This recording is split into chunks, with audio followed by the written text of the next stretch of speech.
Hey, how's it going, everyone? What is up? Welcome back to the channel and your daily dose of Mortal Kombat 11 news, leaks, and discussions. Today, I want to have a pure discussion speculating about when we could possibly see the next tease, clue, announcement for Mortal Kombat 11. Now, we are in quite the dead zone right now. There's nothing being announced, nothing being revealed, nothing even being teased. So we don't really know how far out we are for more DLC, but based on previous dates, I think we can come up with at least an astute observation of when the date could possibly be. So we're going to be doing that today. Real quick, if you guys don't care, I've been working on a new series called Fighting Game History. Episode 2 just came out the other day, and I really appreciate it if you guys would take the time after this video to go check that out. Hopefully the link's right here playing in this video. If it's not, link is in the description down below as well. If you have the time, go check that out. Let me know what you think about it. Give me some constructive criticism. I'd really appreciate it. But with that being said, let's go ahead and start talking about this. So Mortal Kombat 11 has been a weird game for NRS, right? Like, it's had quite the long lifespan, and we don't really know when that lifespan is going to come to a head, when it's actually going to end. But through that lifespan, it's got multiple DLCs. The weird thing about it is that all that part, that's not the weird part. The weird part is how long they went in between DLCs, and how long they went in between DLCs without letting us know jack shit. So between Kombat Pack, or between the actual release and Kombat Pack 1, there was no news, no announcements, no hints, no teases, to the point where they even apologized for it. And it didn't stop there. Between Kombat Pack 1 and Aftermath, there wasn't really that long of a delay in between those two things. I think it might have been a month or two, if that. But in between Aftermath and Kombat Pack 2, there was like 4 months, 3.5, 4 months of nothing. No announcements, barely any teases, barely any clues, but when the clues finally did start coming, they didn't really stop coming.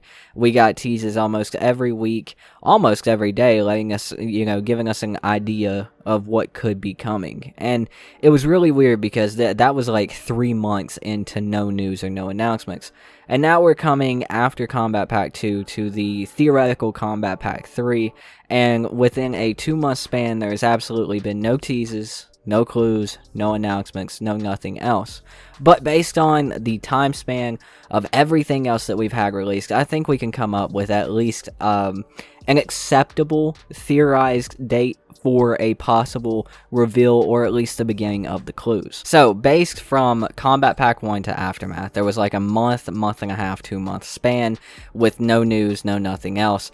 And then we got the actual announcement. From Aftermath to Kombat Pack 2, there was about 4 months in between there. And now we're to Kombat Pack 2 to Kombat Pack 3. So how long in between will there be? Well, I don't think it's actually going to be that long. I think we could possibly start getting news around the end of this month. Around the end of January, we could possibly start getting teases or clues leading into February. Because I definitely think that DC fandom, the whole thing when it came to in between Aftermath to Kombat Pack 2, I believe they did listen, I believe they did hear us, and I don't think they're going to do some shit like that again and not fill us in on anything. Of course, I could be wrong, it could not, it could be them not being able to control it or have anything to do with it, but I definitely think they might go to every length to keep that from happening, because a lot of people in the community were really pissed off. So I think we could possibly look for some kind of teases, clues, whatever, to start near the end of this month, leading into February, and then we might actually also get the announcement for whatever it is in February, leading into March, when that reveal would actually happen, or when the release would actually happen, and in preparation for everything happening with the movie in April.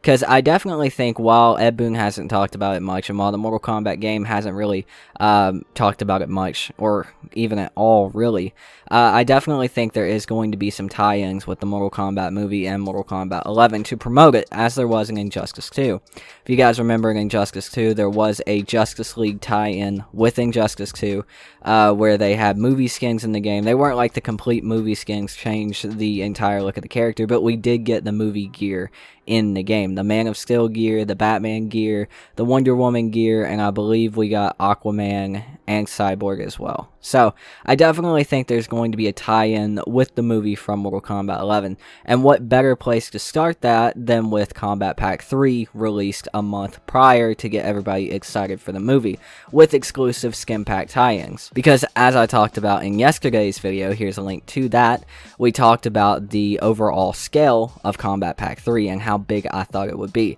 Now there's a lot of people on that video saying there's going to be 5 characters, and that's completely fair and plausible, but I still think it's probably going to be a 6-character combat pack.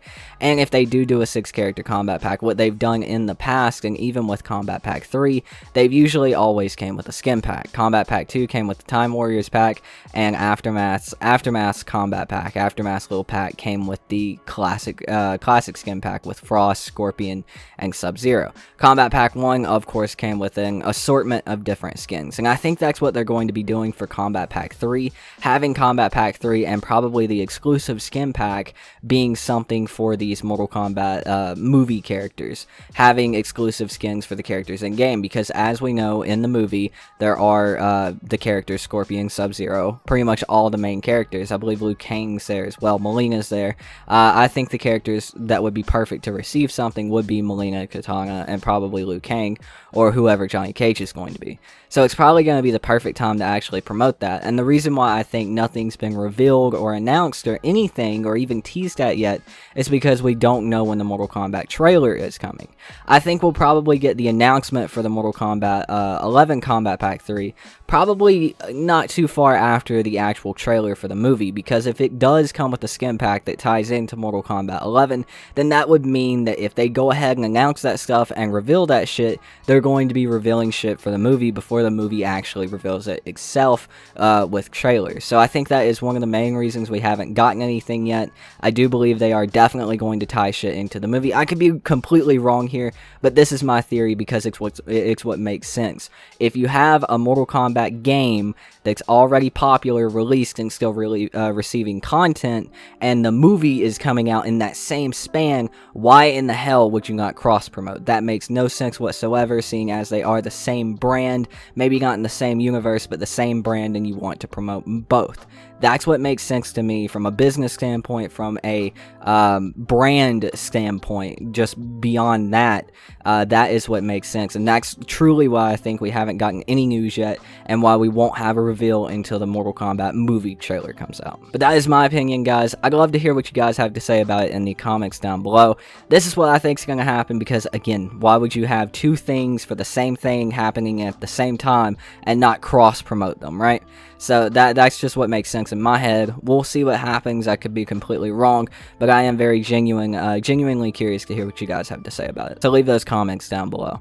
And also, if you guys did enjoy the video, don't forget to leave a like on it, and possibly subscribe to the channel for more Mortal Kombat 11 videos like this. It means a lot to me, and it goes a long way to help the channel. Also, huge shout out to my supporters, Jay, Sir D, Mastervex PC, Frank the Tank, H2O, Ricky Laughlin, and the Thinny. You guys are fucking awesome. Thank you guys so much for supporting the channel. Hope you guys enjoyed the video. I've been your host. My name is Tootin, and I'll see you guys next time. Peace out.